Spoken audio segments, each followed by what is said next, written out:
Hello everyone. A country in the world where electricity, water, gas, everything is free. Yet people don't want to live here. A Muslim country where even growing a beard is considered a serious crime. This country is also known as the North Korea of Central Asia. Well, today, let's talk about Turkmenistan, where golden statues still line the streets. What is the peaceful life like for ordinary people here? Which city is the gateway to hell? Why is everything white here? Why do people want to leave even though everything is free? We will learn more about this in today's video, so let's begin today's fascinating and surprising journey.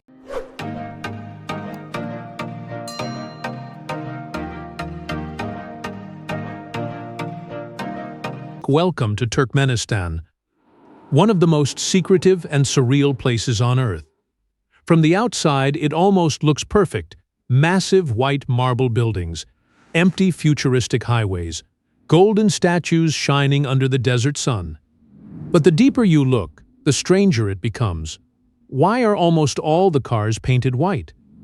Why were beards once considered suspicious here? Why does a giant crater called the Door to Hell burn non-stop in the middle of the desert? And why does the capital city feel so silent, even during the daytime? This country is often called the North Korea of Central Asia, not because of war, not because of poverty, but because control here reaches into everyday life. Iconic, behind the clean streets and glowing buildings are people living carefully, quietly, sometimes fearfully. And that's the paradox of Turkmenistan, a nation rich in natural gas, rich in money, rich in monuments, but many say the one thing hardest to find here is freedom. Today, we're traveling deep into one of the world's most mysterious countries.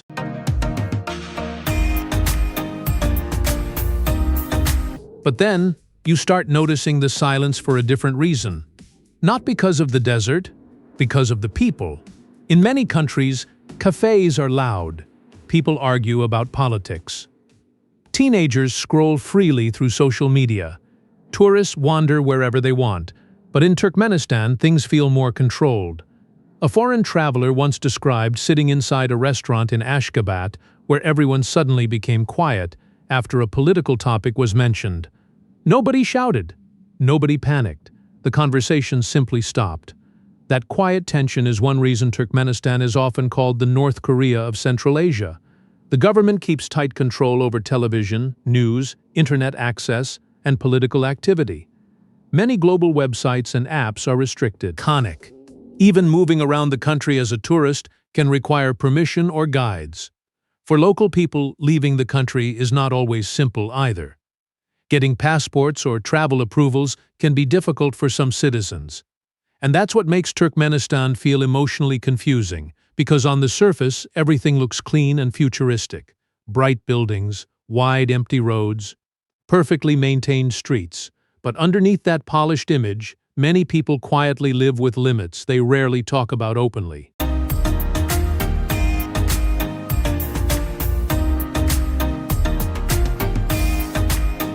But then you start noticing the silence for a different reason.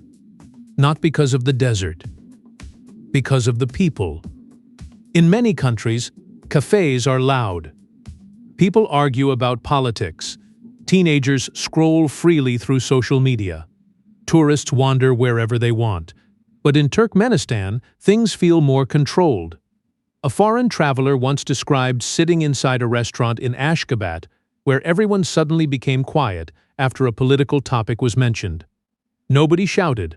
Nobody panicked. The conversation simply stopped. That quiet tension is one reason Turkmenistan is often called the North Korea of Central Asia. The government keeps tight control over television, news, internet access, and political activity. Many global websites and apps are restricted. Iconic, even moving around the country, as a tourist can require permission or guides. For local people, leaving the country is not always simple either. Getting passports or travel approvals can be difficult for some citizens, and that's what makes Turkmenistan feel emotionally confusing, because on the surface, everything looks clean and futuristic. Bright buildings, wide empty roads, perfectly maintained streets. But underneath that polished image, many people quietly live with limits they rarely talk about openly.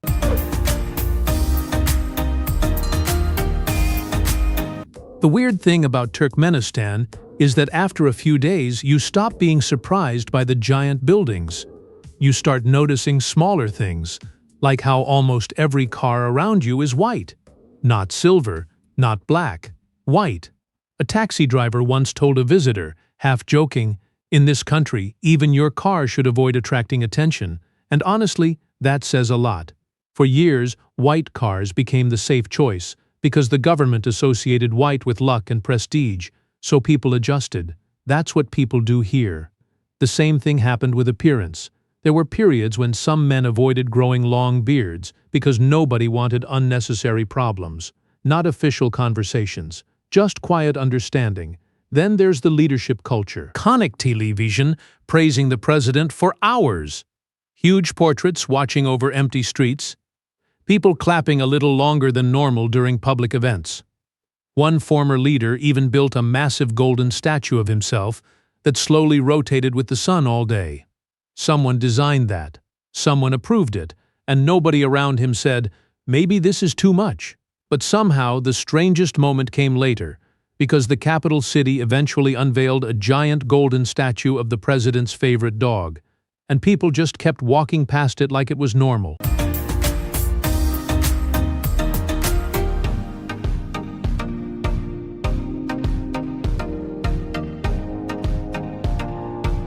And this is the part that confuses almost everyone who visits Turkmenistan for the first time, because life here can actually feel affordable. Older residents still remember years when gas, electricity, and water were either free or incredibly cheap. Some drivers even received monthly fuel allowances from the government.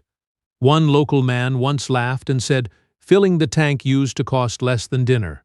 And he wasn't exaggerating much.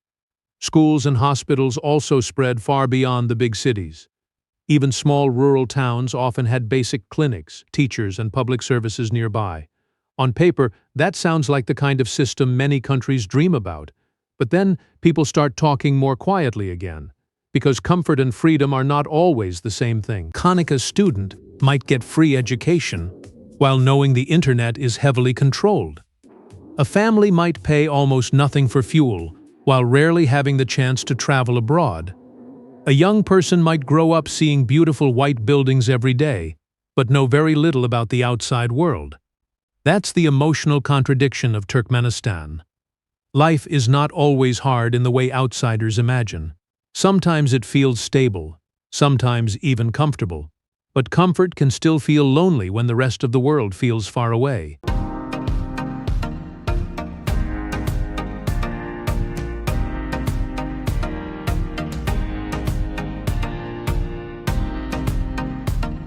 The road to the door to hell doesn't feel real at first. You sit in a car for hours crossing the Karakum Desert in Turkmenistan, staring out the window thinking, there can't possibly be anything out here, just sand, dry wind, and darkness. Then somebody in the car suddenly points ahead, and you see this orange glow sitting in the middle of nowhere like the desert itself is on fire. Honestly, most photos don't prepare you for it. One guy who visited said when he walked closer, his first reaction wasn't fear, it was confusion, because your brain keeps trying to understand why there's a giant burning hole in the earth. Back in 1971, Soviet engineers were drilling for natural gas when the ground collapsed under the equipment. Conic gas started leaking into the air, so they lit it on fire thinking it would burn out after a few days. It never did. And now, decades later, people still stand around the edge at night saying almost nothing. Not because they're told to be quiet. It's just one of those places that naturally shuts people up. You hear the fire, you feel the heat on your face, and for a minute, nobody checks their phone. Everybody just stares into the crater thinking the same thing. How is this actually real?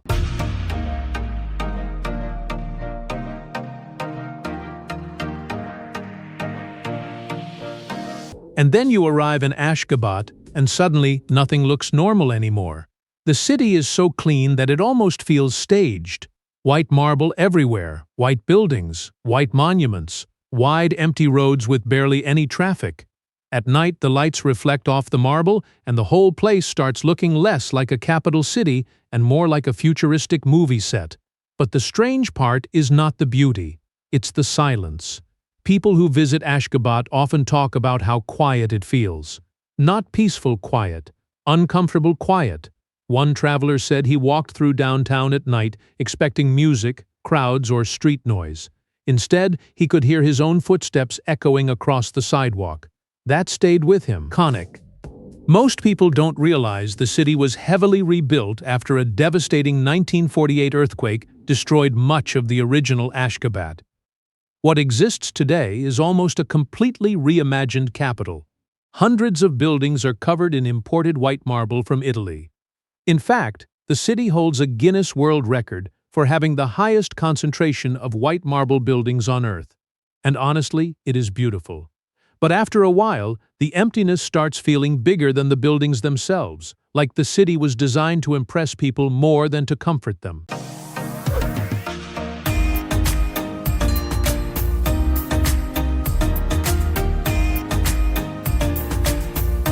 After a while in Turkmenistan, you notice people don't really light up when talking about the government, but mention the horses and the mood changes fast.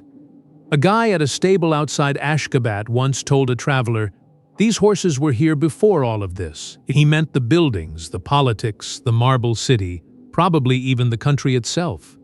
The Akal Teke horse is a huge part of Turkmen identity. People here genuinely love them, not in a tourist brochure kind of way. In a real way. You see their pictures everywhere, on money, postage stamps, government logos, and honestly, the horses do look unusual. Their coats shine under sunlight almost like polished metal.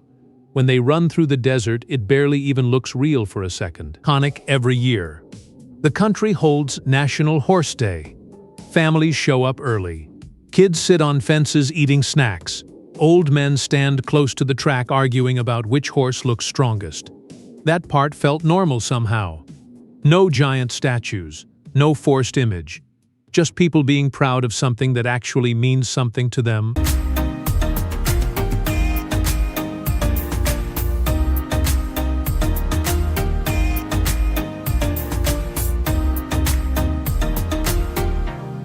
The more you learn about Turkmenistan, the harder it becomes to explain the place in one sentence, because nothing here feels completely simple.